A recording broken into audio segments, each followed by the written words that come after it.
last June I read it. Sounds familiar. All right.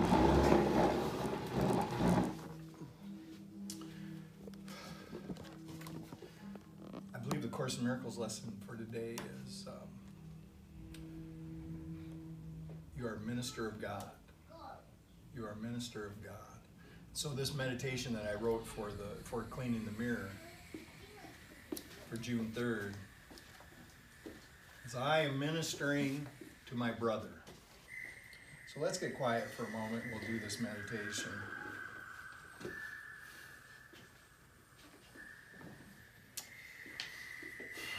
Relax, release, and let go.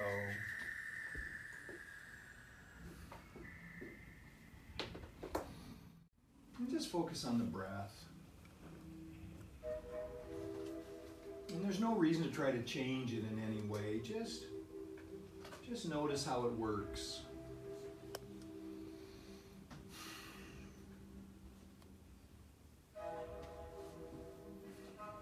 Breathing in, you are filled.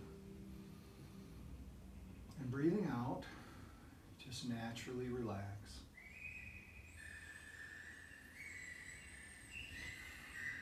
So feel that infilling on the in-breath. And the relaxation of the out-breath.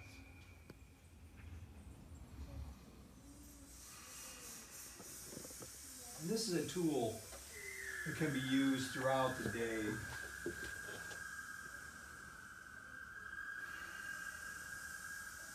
Anytime you feel any tension,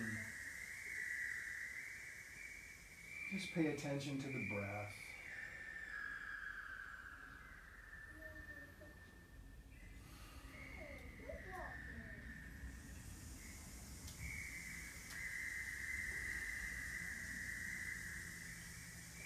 In the in-breath, you're filled with the love of God.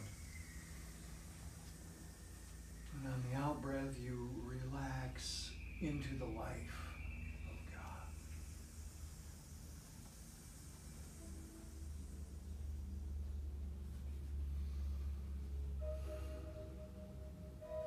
Say to yourself, I am a minister.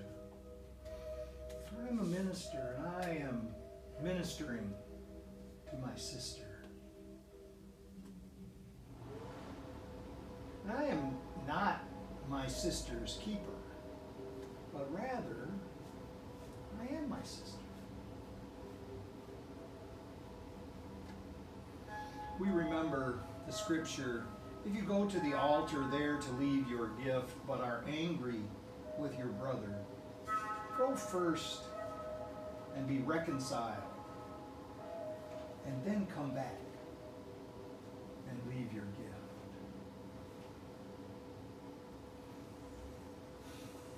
So many implications, and all of them point to the truth of who our brother really is. He is us, and we are him. He is the Christ, and therefore our spiritual identity, part of God, and in part God.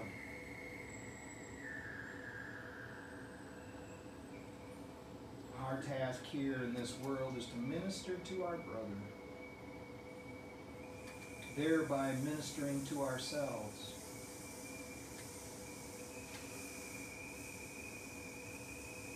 And so here in the quiet, your communion with Spirit, ask for guidance in what we should say, what we should do.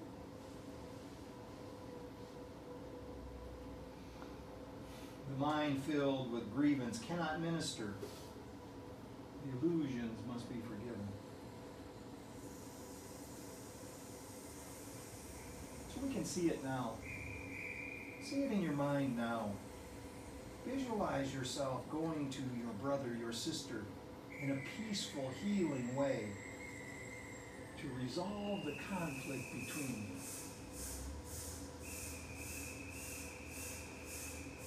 Knowing that the resolution is the message we carry. You can feel it right now. You can feel what it would be like to be in harmony.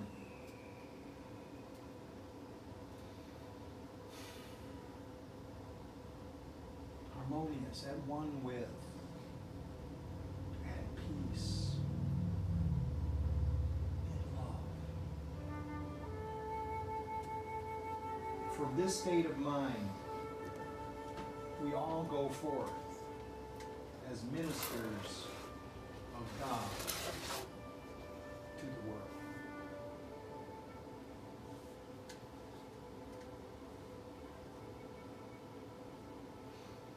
We say amen and amen.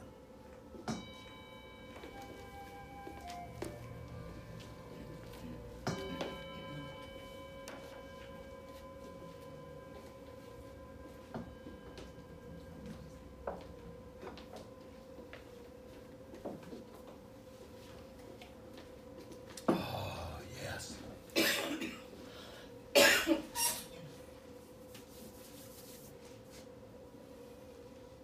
So the message that I sent out earlier, Kathy, I have to get your telephone number so you can get the messages.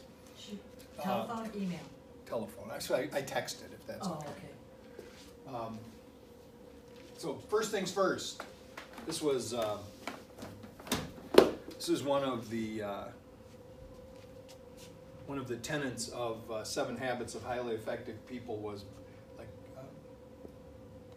get first things first. Put the big what Stephen Covey used to always say is get the big rocks in first. There's this great story where we do a demonstration in the training session where he would have a bus pan sitting on the counter, and the bus pan would be full of big giant rocks and some smaller rocks and some pebbles and then some sand. And he would say, here's the exercise. What I want you to do is I want you to get all of this stuff in the bus pan into this container. Fit it all in there. And people would come up and try to get it in there, and they would never all fit. It would never all fit. And then he would come up with a pitcher of water. He'd pour himself a glass and he'd set the pitcher down and start drinking some water. And he would say, now what's going on here is the big rocks in the bus pan, they represent the most important things in your life, the most important tasks that you need to complete. So he said, putting first things first means that every day you put the big rocks first. You decide what the most important things to get done today are. And you don't worry about the little minutia until after the big rocks are already in the container. So that's how he did it. Then he would show you how it worked. He'd put the big rocks in first, and then he'd put the smaller ones in, and the pebbles, and then it wouldn't fit. The sand would not fit. He'd take that pitcher of water. He'd pour the water into the container, and all of a sudden everything settled down, and he'd be able to fit everything in the container. So this stuck with me forever was just the idea. Then he said, you know what, it didn't even matter. It didn't even matter if I could. He said, even if there was something left over in the bus pan afterwards, even if I couldn't fit it all in that container, it'd be okay. Because the people that get the big rocks done, those are the people that are successful. Those are the people who are effective in their life. And so I began to think about this idea and how it related to some other ideas that I've been working with. And it's one of the powers that Charles Fillmore identified in Unity in the 12 Powers of Man was this power of order, this power of divine order. And what he postulated at the time was that things are in order already, and it's only our thinking that gets them jumbled up. That everything really is in order, and if we move with spirit, it will be orderly. And that we actually have a power within us that provides this sense of divine order. So putting that together with this, with the Stephen Covey idea of getting the big rocks in first. So we do at the end of the year, every year we do an exercise here about deciding what our roles are in life. And what Stephen Covey always suggested was you should have at least 5 roles, not more than 7, because you can't concentrate. So a role would be like I'm a mother, I just write down I'm a family person, right? And you got all the people in the family as part of that role. And I'm a financial person. I've got well, everybody is. You know, whether you think you are or not, you've got resources, and you've got a certain amount of resources to manage. And so each and every one of us is a financial person. And then I always write down, thinking the best of myself, I always write down I'm an athlete. So that's a role. One of my roles is I'm an athlete. And I'm a student. And and I'm a teacher, but I think about it in terms of the way the Course in Miracles describes this, is that we are all teachers and we are all students. And that this is how it works. So now I have to look at all these roles and say, all right, for the next year, what do I want to accomplish in all of these roles? And what we generally do is we write down, like for a financial person, I'm going to have some kind of financial goal. I'm going to say, by the end of the year, I'm going to be debt-free. That may be, that's the other thing about the goals. They're supposed to be a stretch, but believable. A stretch, but believable. And, in the financial side, it's just simple arithmetic, right? And I always tell this story, but it really is a good story. We had, and Kimmy, you did this. We had a goal a few years back. We had, there was the World Convention was going to be in Hawaii. And we knew 2 years ahead of time that the World Convention was going to be in Hawaii. And we were talking about it at dinner on Monday night, and all these people were saying, oh yeah, I want to go. But really, how are we going to possibly afford that trip to Hawaii? And so we said, well, look, it's just arithmetic. Let's just figure it out. And so we sat down and figured out how much money a person would have to save in order to go for a week to Hawaii. And it was amazing. And it was just like the simplest thing. It turned out that if you just smoked 1 pack of cigarettes less every day, 1 pack less. If you're only smoking 1 pack a day, then you wouldn't smoke any. Might be a good thing in a number of areas. But what was actually at the time, Monster was very expensive. It was like twice as much as what it is now, because they got competition. But 1 Monster a day got you to Hawaii for a week in 2 years. Just now, and it's just arithmetic, right? It just adds up. So and this is what I was taught a long time ago about this, was that you got 2 sides of the equation. You cut expenses or you raise income, and hopefully you can get everything in order so that you do both at the same time. But so it all so whatever a financial goal is, we can actually break it down. And the reason I'm bringing this up is in order, if I'm working on a daily basis, and I've got this financial goal, I need to be able to know if I'm on track by what I do today. So I can actually break that goal down to what I need to do today, what I need to get done this week, and what I need to get done this month, so that I know that I'm on track and I can do it. So every day I can just kind of look at myself. Now with the family, if to say, okay, I really haven't been spending enough time with my dad or with my mom or with, I'm not spending enough time with my kids. And I say, this is my goal for this year. My goal is I'm going to spend more time with my family. That is not a goal, because you can't measure that. What we say is, I'm going to spend Sunday with my family. then you know on Sunday if you don't, you didn't make the goal. Just saying more time doesn't work.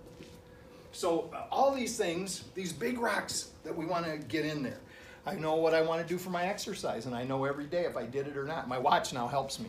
I didn't have the watch like this before, but the watch now helps me to make sure I know that I did what it tells me. When I'm getting close to the end of the day and I haven't made it to the point that I want to make it to, it says you better do something right now. It actually doesn't say that, but it gives me a signal, right? So first things first then. Let's look at these.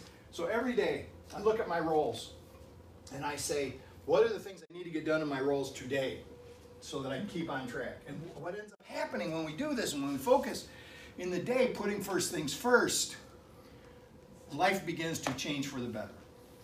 Life begins to change for the better. Because and this is very important. The roles that we write down, we should not be writing down roles that other people assign to us. To heck with that. Now, it's also important that we are in a society and we have a social contract, and part of being in a society and a community is to give service to the community, but that service should also arise out of our own sense of who we are. It shouldn't be put on us by other people. So this is what actually Stephen Covey's wife used to say this. She would say, when there is a greater yes burning within, it's easy to say no. And she meant that her own aspirations were great enough. The things that she wanted to accomplish, the service that she actually that were part of the desires of her heart, were big enough so that she did not feel bad about telling people no when they asked her to do stuff that she really didn't have time for. You know, I used to, one of the things I do in training when I train salespeople is when you go into the office, it's the worst time, because when you go into your office, people are just coming around, they want to gossip, they want to just be, they just are like, they want to, you know, everybody wants to talk, and what you've got to get yourself in the mindset, not that you're not nice, but just after you exchange a few pleasantries, you have to just be able to say, oh, I'm sorry. I've got to get back to this. I've got to get. Nobody can get upset when you do something like that. When you say, "Oh, I got this thing on the computer. I got to take care of it right now." People will drift away and let you do your work. So this is the same thing in life when we've got these important things. And this doesn't mean we ignore people, and it doesn't mean that you know, because we got to part of operating in a community is we need to be aware of the needs of others, and part of what we do, and really for our own well-being too, is to help them when they need help, but not just to engage in mindless stuff. You know what that is too. Don't look confused right now. So we do the first thing first, and oh my gosh. Somebody that to get down to the essence of it, get down to the essence of what is the first thing first means. It says put God first. This is really to put God first, and somebody very pious would say, oh yeah. Oh, I'm going to be devotional. I'm going to be worshiping all the time. I'm going to be praising Him. No, this is not what I'm saying.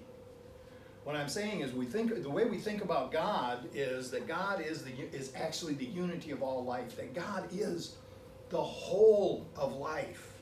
And so to put God first means to focus on that unity, to focus on that harmony, and realize that every time that we are being of service, every time that we are approaching the common welfare, that we are putting God first. So the common welfare, of course, being what's best for everyone involved. Now, there are some things in us that keep us from doing this, and that's what when you're looking later at the stuff that I wrote for the meditations for the week. By the way, the dates are off. You know, this is for the new book that I'm writing. It starts off on June 1st, and I didn't change it when I printed. So anyway. We have these, we can call them defense mechanisms. Some people call them defects of character. We started talking about them a little bit last week. They've been called the exact nature of our wrongs. We have these things that spring from fear, these characteristics. Characteristics of our personality that grow out of fear. And I'm just talking about a specific fear. They grow out of the fear of separation. They grow out of the fear of us being separate from God, separate from our brothers and sisters. These character defects grow out of the fear of living in what seems to be a dangerous world and thinking, perceiving that we're alone. And when we are in a big conflict, these things have helped us. They've helped us like survive. There's some people who say that they're actually biological imperatives, that the genes themselves have manufactured these bad personality traits to try to protect us and keep the line going down through history. So, but we don't actually now. We've come to the point where we can evolve past them. So I've just, I remember the first talk I ever gave in church was about these things. And I gave this talk on North Main many years, 30 years ago, I bet, called Seven Thieves. Seven Thieves. And these are the things that keep us from putting first things first. And the first is, well, I like to visualize. My wife gets upset when I do this because she thinks it's corny when I say this. But I see these seven thieves as like seven dwarfs or seven stunted caricatures of myself. And the first one I call his name is Needy. First one is Needy, and Needy represents conditional love. Conditional love. Meaning that as long as you do what I say do, as long as you go along with my program, then I'm going to give you my approval and my affection. If you don't, I won't. I'm going to punish you one way or another. Maybe I'm just quiet. Maybe I just don't say anything. I'm sullen. Maybe in my mind, I'm getting some kind of revenge, but I don't do it. Maybe I become very disagreeable. And the opposite of it is actually unconditional love, is the ability to feel connected to others and desire only good to come to them no matter how they act. So think about this, that can needy grow into that fully formed personality trait of extending unconditional love to others. And this is the vision to hold. Can this happen? And the next one is, I call him, well, it's envy. This one is envy. Envy is me seeing somebody else's good fortune and I think they don't deserve it. I should have it. I see what somebody else has. I say, oh. I can remember the example I used to use is I drive down the street and see somebody driving a car that I really like, and I almost could picture myself driving the car, and I didn't care if they were walking, right? See somebody with a brand new house on the hill, right? Oh, I could have that house, and in the selfishness of envy, it's like him and his family could both be on the street. I'd be happy in that house, right? And the opposite of this is the ability to be happy for the happiness of others. To be able to actually find joy when someone else has something good happen to them, to not be resentful about the good that occurs for them, but actually to be able to generate happiness for them. This allows us to get things in order in our mind. And then if only is the next one. The if only thing is always about, if only it's in the 7 deadly sins, it's called covetousness. If only says, if only I had this or that or the other thing, then everything would be okay. If only I'd get that job, get that raise. If only if only it was vacation time, then everything would be all right. If only that person hadn't said that, or I hadn't done that. All this covetous feeling that then things would be fine. And the opposite of if only, of covetousness, is gratitude. To be grateful for what is. And I always say, I guess it's okay to start with gratitude of kind of like listing what we have that others may not have, but I don't like the idea of comparison. I like to have this sense of gratitude, just to be grateful for life. And then the next one is greedy. Greedy is a really a vicious kind of dwarf. And greedy is what happens when if only gets what it wants. It's not enough. So I'm running around, if only I had this or that or the other thing, then I get it, and then I go, oh, that's not. It's good for a second, and then it's not enough. Greedy is the little guy who hides his favorite food somewhere in the kitchen where other people won't find it. So, and the opposite of being greedy is to be actually fulfilled. It's fulfillment, to be filled. And I like to think about it as being that greed is an emptiness inside that can't be filled with the stuff that we think is going to fill it, and that it can only be filled with the Spirit. And so the opposite is fulfillment. And then the next one is lazy. Lazy. It's actually called sloth in that list of 7 deadly sins. It's called sloth. But I think it's better to call it inertia, because inertia is like this physical law. It's a scientific law that says body in motion tends to stay in motion, a body at rest tends to stay at rest. So what we find when we're caught up in this particular character defect is that when we are sitting in front of the TV, it's very difficult to get up. We're binging on Netflix, very difficult to get up. And then we find, on the other hand, that once we get ourselves going and we're just out there, and this is what I found. I can make myself very, very busy, and I can tell you, I am so busy. I'm so busy. I have all these things I'm doing, but not really paying that much attention. I could be doing all sorts of things and really not accomplishing anything whatsoever. I'm just moving. I'm just moving from one activity to the next. So the opposite of inertia is what we used to call right action. We used to say right action.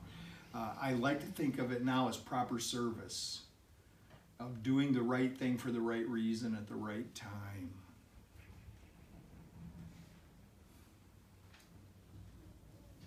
Vanity is the next one. And vanity, I used to think about vanity as being having an inordinately high opinion of oneself. But it's actually, it's a continuum, and it flops back and forth. Really, vanity is having a low opinion of oneself and trying to act like we're something greater. And of course, the opposite is humility. And humility is this great thing. It's not, the dictionary definition of humility is not really what I'm talking about, because the dictionary definition does say lowly. But really, humility is knowing who we are and not having to act like something else. And listen, what we're just doing. So the meditation. We are the ministers of God. We are the children of God. So we are spirit, pure and loving spirit. So why would we even think we had to act like something else? Now, the other part of this is also to identify, this whole list, we've identified these things are active in our lives, right? So part of humility would be able to admit that. These are the experiences that I'm having. The last one is angry. Angry! And the opposite of that is forgiveness. And then the whole idea is how do we move from these little stunted guys who really think they're doing the right thing. All these characteristics in us, they think they're doing their job.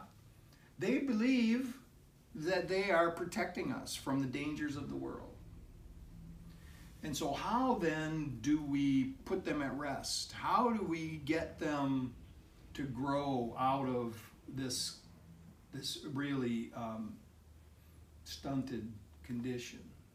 And the way we do it is through, the way we do a lot of things is through meditation. It's through a meditation where we sit quietly and we get a picture in our mind of what it would be like.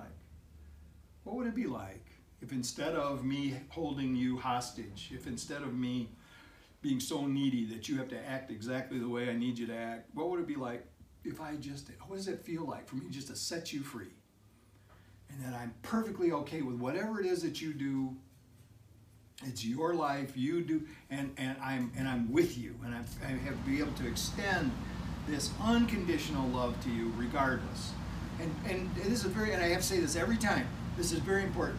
Just because I'm extending unconditional love does not mean I'm going along with you doing some stupid stuff.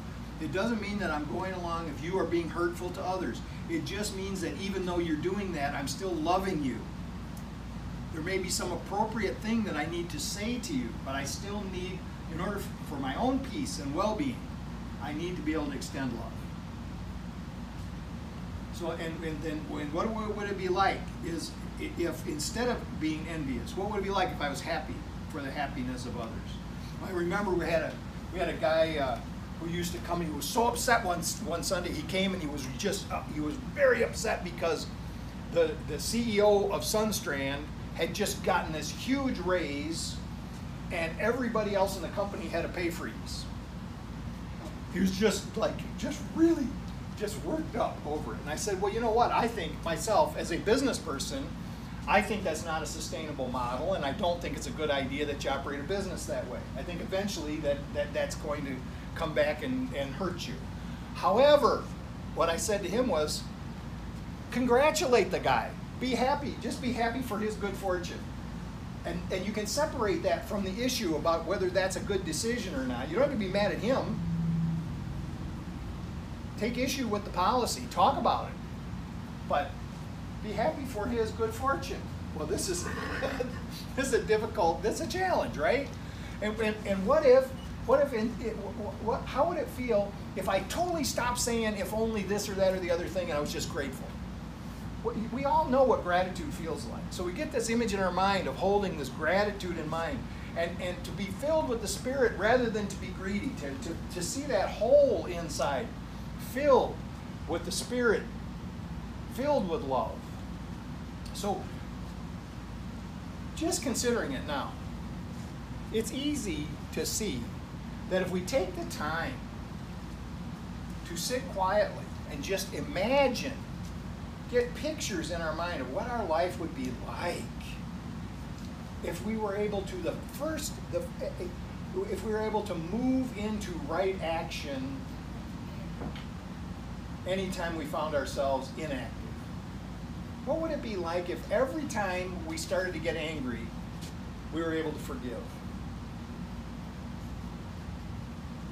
So I think, and my experience is, that once I do this meditation, I am ready then. I am ready then to have these, what we would say, have these defects of character removed. So if I'm ready, here's the problem. I'm ready, but the problem is I can't do it on my own. I need help. But this is the beauty of it, and this is what Course in Miracles says over and over again, just a little bit of willingness. So there's readiness. Once I feel this readiness that I'm ready to let go of these things, which keep me from putting first things first. Once I am ready, that is enough willingness. And the next step after that is to ask for the help. And we'll talk about that next week. Thank you.